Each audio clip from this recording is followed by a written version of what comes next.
Hello friends welcome back to my channel. तो आज मैं तुम्हारे साथे की रेसिपि शेयर करब, चलो देखा जाक। तो देखो मा एखाने इचड़ काटছে, তোমরা নিশ্চয়ই দেখেই বুঝতে পারছো যে আজকের রেসিপি কি হবে। আজকের রেসিপি হলো ইচড় চিংড়ি। যেহেতু আমি ইচড়টা কাটতে পারি না তাই মাকে বললাম ইচড়টা কেটে দিতে। ইচড়টা কাটা হয়ে গেলে মা এবার চিংড়ি মাছটা বেছে নেবে। দেখো এখানে চিংড়ি মাছটাও বাছা হয়ে গেছে, এই যে বাটিতে রাখা আছে। প্রথমে আমি ইচড়টাকে ভালো করে সিদ্ধ করে নেব, আর সিদ্ধ করার সময় একটু লবণ দিয়ে দেবো যাতে তাড়াতাড়ি সিদ্ধ হয়ে যায়। তারপর ইচড়টা রান্না করার জন্য যে মশলাটা লাগবে সেটা আমি বানিয়ে নেব। দেখো এখানে আমি নিয়ে নিয়েছি কিছুটা পোস্ত, দুটো শুকনো লঙ্কা, কাঁচা লঙ্কা, আদা কুচি, রসুন আর কিছুটা বাদাম আর একটু জিরে দিয়ে ভালো করে এটার একটা পেস্ট বানিয়ে নেব। তোমরা চাইলে এর ভিতরে একটু সাদা সর্ষেও অ্যাড করতে পারো, আমি আর এখানে সর্ষেটা দিলাম না। তো দেখো মশলাটা রেডি। এরপর আমি চিংড়ি মাছটাকে ভালো করে ভেজে নেব। চিংড়ি মাছটা প্রায় ভাজা হয়ে গেছে, লাল লাল দাগও হয়ে এসেছে। এবার আমি এটাকে একটা বাটিতে তুলে নেব।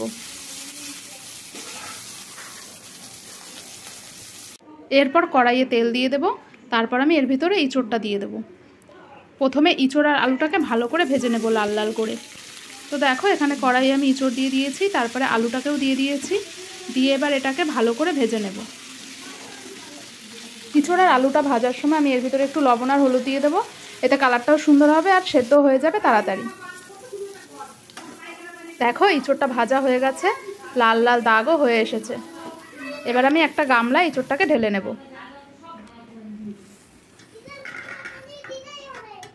তোমরা চাইলে ইঁচড় আর আলুটা আলাদা আলাদাভাবেও ভেজে নিতে পারো। এরপর আমি কড়াইয়ে তেল দিয়ে দেব, আর এর ভিতরে ফোড়ন হিসেবে দিয়ে দেব হলো জিরে আর তেজপাতা, শুকনো লঙ্কা। তারপর এটাকে ভালো করে নাড়িয়ে চাড়িয়ে একটু যখন পোড়া পোড়া দাগ হবে তখন এর ভিতরে আমি দিয়ে দেবো হলো একটু টমেটো কুচি।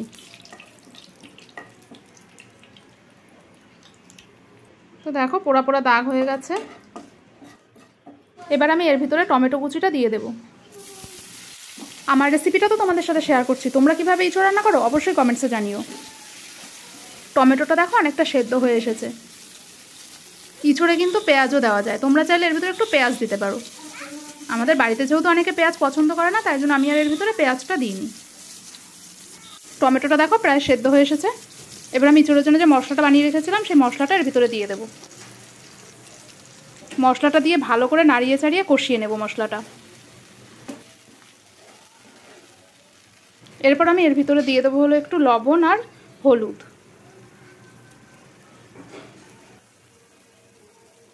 তারপর ভালো করে নাড়িয়ে চাড়িয়ে মশলাটা কষিয়ে নেব। যতক্ষণ না তেল ছাড়ে মশলাটা আমি ততক্ষণ ধরে কষাবো। তো দেখো মশলাটা অনেকটা কষে এসেছে। এখানে হালকা তেলও ছেড়ে দিয়েছে।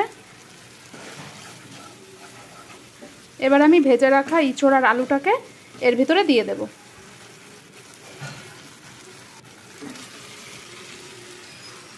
তারপর এটাকে ভালো করে নাড়িয়ে চাড়িয়ে নেব।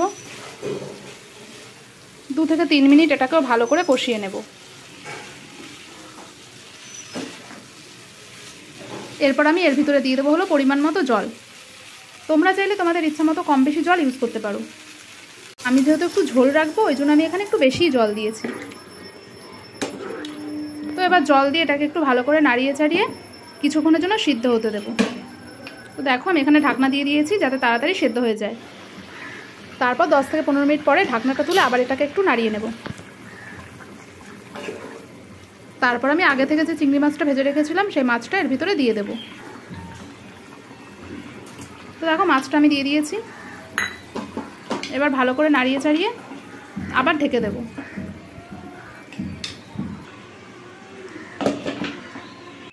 এরপর 10 থেকে 15 মিনিট পরে ঢাকনাটা তুলে ঝোলটাকে আমি ফুটতে দেব। দেখো ইঁচড়টা প্রায় হয়ে এসেছে। এবার আমি এর ভিতরে একটু গরম মশলা দিয়ে দেব।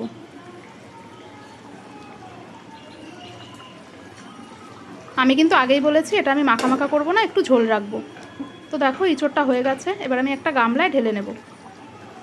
আমার তো আজকের রেসিপি রেডি। তোমরা যারা ইঁচড় খেতে পছন্দ করো অবশ্যই কমেন্টস জানিও, আর ভিডিওটা ভালো লাগলে অবশ্যই একটা লাইক করে দিও। বাই।